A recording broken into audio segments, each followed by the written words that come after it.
శ్రీమాత్రే నమః. Welcome to my channel. ఈరోజు హిందీ టెట్ రాసేటువంటి అభ్యర్థుల కోసం 10th న్యూ సిలబస్ అయినటువంటి స్పర్శ పార్ట్ 2 అనేటువంటి టెక్స్ట్ బుక్లోంచి మనం ఈరోజు గద్య భాగంలో సెకండ్ లెసన్ అయినటువంటి పన్నా డైరీకా ఏక్ పన్నా అనేటువంటి ఒక లెసన్ని మనం ఎక్స్ప్లెనేషన్ చూడబోతున్నాం. డైరీకా ఏక్ పన్నా లెసన్ పాठ का लेखक శ్రీ సీతారాం సిక్సేరియా. లేఖక్ అంటే రచయిత అని అర్థం అన్నమాట.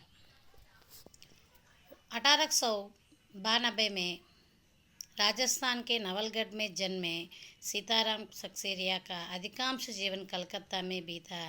1892 సంవత్సరం రాజస్థాన్లో నవల్గఢ్ అనేటువంటి స్థానంలో పుట్టినప్పటికీ ఆయన జీవితం అంతా కూడా కలకత్తాలో జరిగింది. व्यापार व्यवसाय से जुड़े सिक्सेरिया अनेक साहित्यिक, सांस्कृतिक और नारी शिक्षा संस्थाओं का प्रेरक, संस्थापक, संचालक रहे. ఈయన ప్రొఫెషనల్లీ ఏదైనా కూడా ఆయన ఇంట్రెస్ట్ అంతా కూడా సాహిత్యం మీద, సాంస్కృతిక కార్యక్రమాల మీద, నారీ శిక్ష అంటే స్త్రీ విద్య మీద అటువంటి సంస్థలకి సపోర్టర్గా, ఇన్స్పిరేషన్గా ఉండేవారు. महात्मा गांधी के आह्वान पर स्वतंत्रता आंदोलन में बढ़ चढ़कर हिस्सेदारी की है. ఈయన చురుకుదనాన్ని చూసినటువంటి మహాత్మా గాంధీ గారు స్వయంగా ఆయన్ని స్వాతంత్ర ఉద్యమంలోకి ఆహ్వానించారు. అందులో కూడా ఆయన మంచి కీ రోల్ ప్లే చేశారనమాట.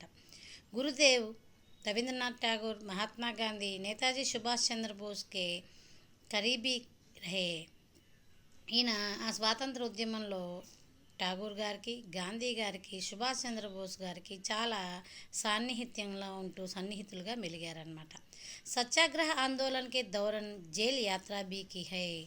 ఈ సత్యాగ్రహ ఉద్యమంలో ఆయన జైలు యాత్ర కూడా అంటే జైలుకు కూడా వెళ్లాల్సి వచ్చింది. కుచ్ సాల్ తక్ ఆజాద్ హింద్ ఫౌజ్కే మంత్రి బీ రహే. నేతాజీ సుభాష్ చంద్రబోస్ గారి ఆధ్వర్యంలో నడుస్తున్నటువంటి ఆజాద్ హింద్ ఫౌజ్ అనేటువంటి ఆ సంస్థకు ఆయన మంత్రిగా కూడా ఉన్నారన్నమాట. भारत सरकार ने उन्होंने 1962 में పద్మశ్రీ से सम्मानित किया. ఈయన 1962లో ఈయన్ని భారత ప్రభుత్వము పద్మశ్రీతో సన్మానించింది. సీతారాం సక్సేరియాకు విద్యాలయ శిక్ష పానే కా అవసర్ నహీ మిలా. ఆయనకి స్కూల్కి వెళ్ళి చదువుకోవాలనేటువంటి అవకాశం ఆయనకి దొరకలేదు. కాబట్టి ఆయన ఏం చేశారు అంటే స్వాధ్యాయ సేహి పढ़ना लिखना सीखा. स्मृति, मन की बात, बीता युग, नई याद और 2 भागों में एक कार्यकर्ता की डायरी उनकी उल्लेखनीय కృతియా हैं. స్కూల్కి వెళ్ళి చదువుకోనప్పటికి కూడా ఆయన మంచి మంచి రచనలు చేశారనమాట. ఈ లెసన్ ఏంటి అని అంటే భారతదేశం బానిసత్వంలో ఉన్నప్పుడు బ్రిటిష్ వాళ్ళు ఎలా బిహేవ్ చేసేవాళ్ళు, అలాగే ఆ రోజుల్లో ప్రజలు స్వాతంత్రం కోసం ఎంత కష్టపడ్డారు అనేటువంటిది మనకి కళ్ళకు కట్టినట్టుగా రచయిత గారు మనకు తెలిపారు. ఇట్లాంటి లెసన్స్ ఉంటేనే మనకి ఆ ఫ్రీడమ్ యొక్క విలువ తెలుస్తుంది.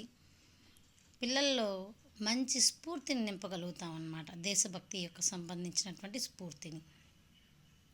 अंग्रेजों से देश को मुक्ति दिलाने के लिए महात्मा गांधी ने सत्याग्रह आंदोलन चढ़ा था.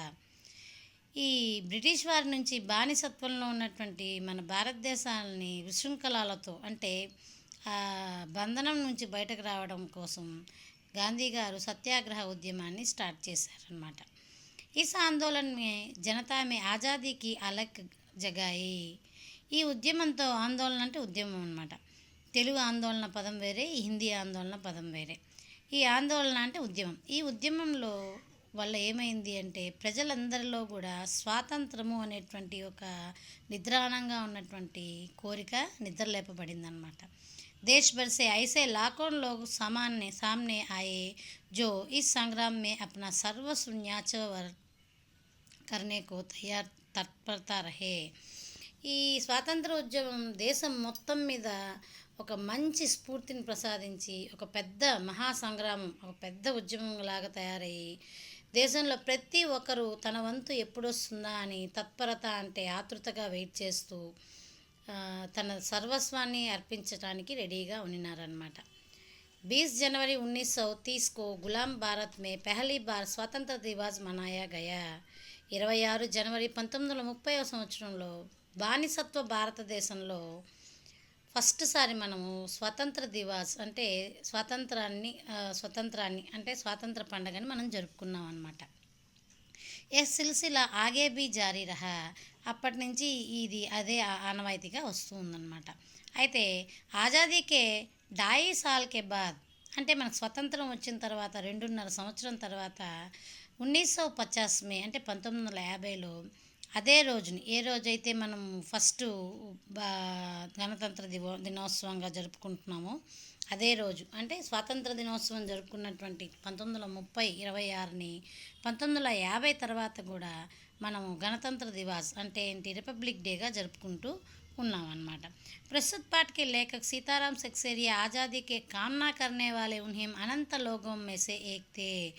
అప్పట్లో అన్ని లక్షల మంది స్వాతంత్రం కావాలనుకున్నటువంటి కోరికున్నటువంటి ప్రజల్లో ఈయన కూడా ఒకరన్నమాట.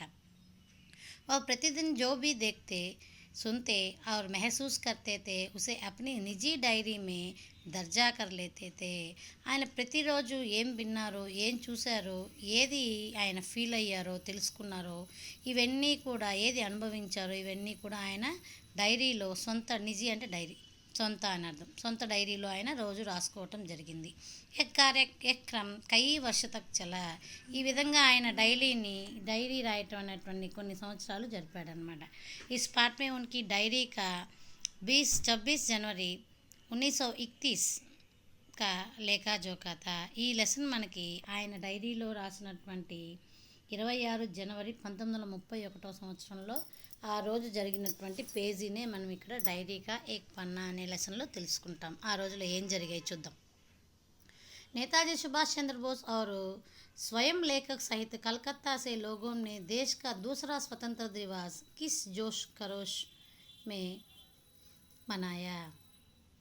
నేతాజీ సుభాష్ చంద్ర బోస్తో పాటు స్వయంగా మన రచయిత కూడా అక్కడ ఉన్నటువంటి ప్రజలతో కలిసి 30లో మొదటి స్వతంత్ర దినోత్సవం జరుపుకున్నాం కదా, రెండవ స్వతంత్ర దినోత్సవం అంటే 31/26న ఎలా జరుపుకున్నాము అనేటువంటిది ఇక్కడ మనకు తెలుస్తుంది. अंग्रेजी प्रशासकों ने इसे उनका अपराध मानते हुए उन पर और विशेषकर महिला कार्यकर्ताओं पर कैसे कैसे जुलाम दाए. ఈ బ్రిటిష్ ప్రభుత్వం, బ్రిటిష్ అధికారులు ఇదొక తప్పుగా భావించి ఎక్కడా కూడా ఈ ఈ గణతంత్ర దినోత్సవం జరగకుండా చేయాలని చాలా రూడ్గా బిహేవ్ చేయటం, అంతేకాకుండా ఎస్పెషల్లీ మహిళా కార్యకర్తలు ఎవరైతే ఉన్నారో వాళ్ళందరినీ ఏ విధంగా ఇబ్బంది పెట్టారు, ఇవన్నీ కూడా సభి ఈ స్పాట్ మే వర్ణిత్ హై. ఇవన్నీ కూడా మనకి ఈ లెసన్లో కళ్ళకు కట్టినట్టు రచయిత గారు చూపించారు. ఏ పాట హమారే క్రాంతికారియోంకి కుర్బానియోంకి యాద్తో దిలాతీ హీ హై. ఈ లెసన్ మనకి మన కార్యకర్తలు, మన ఉద్యమకారులు వీళ్ళందరి యొక్క స్ఫూర్తి ఎలా ఉన్నింది, వాళ్ళ త్యాగాలు ఎలా ఉన్నాయి అనేటువంటి మనకి ఇక్కడ కనిపిస్తుంది అన్నమాట. साथ ही भी उजागर करता है कि एक संगठित समाज कृत संकल्प हो तो ऐसा कुछ भी नहीं जो वह ना कर सके. ఇది ఈ సంఘటనతో మనకు అర్థమైంది ఏంటి అని అంటే, ఎవరైనా సంఘటితంగా అంటే యూనిటీగా ఉంటూ కృత సంకల్పంతో అంటే దృఢ నిశ్చయంతో మనం ఏదైనా చేయదలుచుకుంటే అది ఖచ్చితంగా సక్సెస్ఫుల్ అవుతుందంటానికి ఇది ఒక ఉదాహరణగా మనం చెప్పుకోవచ్చు అన్నమాట. కాబట్టి మనం ఇది పాట ప్రవేశం మాత్రమే. నెక్స్ట్ వీడియోలో లెసన్ స్టార్ట్ చేసుకుందాం. Thank you so much.